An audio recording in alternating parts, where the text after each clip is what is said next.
I don't usually record on Sundays, so this is a completely unscripted rant.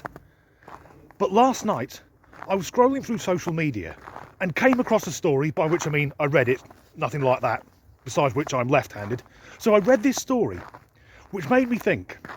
And if you watch this channel regularly, you'll know I have an ongoing series of videos called Woke Watch, where I find woke stories from the internet and then we pick them apart. Usually, it's people being upset for the sake of it, like if they're not addressed with the neo-pronouns they made up that morning. But this story's similar to that. But it's people getting annoyed at something they perceive to be woke, which isn't. So this is sort of anti-woke watch. 50 years ago, iconic British rock band Pink Floyd released their most famous album, Dark Side of the Moon. Now for me, it's hard to get my head around that album's been out for half a century, but to mark the occasion, Pink Floyd are launching a commemorative box set, which comes out next month. Here is the artwork from the cover, and it's got some people on social media losing their tiny minds. Thousands of people have commented saying they will never listen to Pink Floyd again, they will get rid of all their records, and they can't believe Pink Floyd have gone woke. And the reason for this is the colours inside the 0 on the 50. They think Pink Floyd is giving a nod to the LGBTQIA+ community. Although they won't get those letters in order, they'll probably just call it the gay stuff.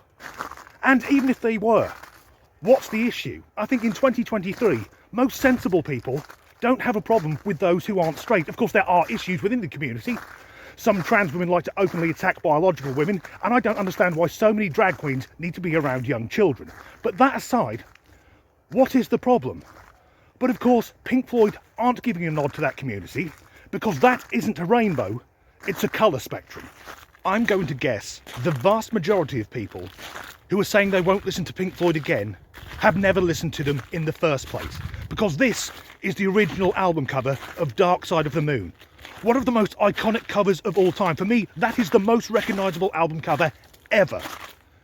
And if you look at it, you'll notice it's white light hitting a prism that's splitting off into the colour spectrum.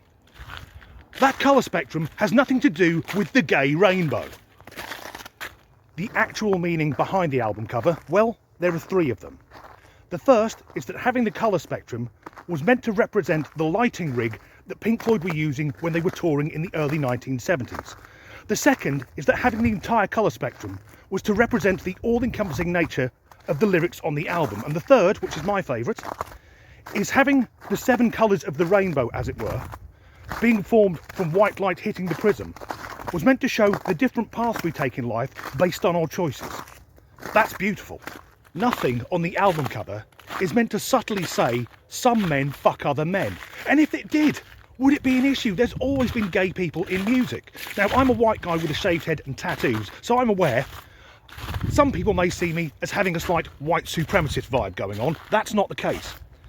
And I know that's not the case because one of my tattoos is of Freddie Mercury, who was a brown man and a homosexual.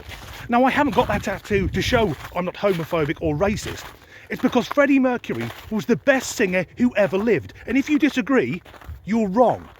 Another iconic singer who happens to be gay is Rob Halford from the heavy metal band Judas Priest. He came out in the 1990s. But if we look at a picture of Judas Priest from the 80s, how did we not guess?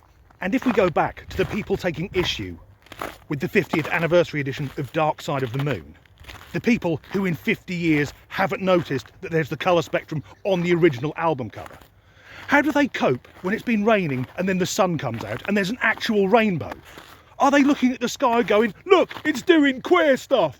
We're coming to the end of this video, but I can sum up the people who've taken issue with the artwork on the 50th anniversary of Dark Side of the Moon by changing one letter in what is my favourite Pink Floyd song. Now, it's not on Dark Side of the Moon, it's on the 1979 album The Wall.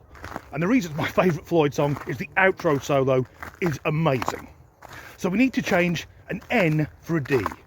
The people objecting to the new artwork on Pink Floyd's 50th anniversary of Dark Side of the Moon are comfortably dumb. As ever, thanks for watching.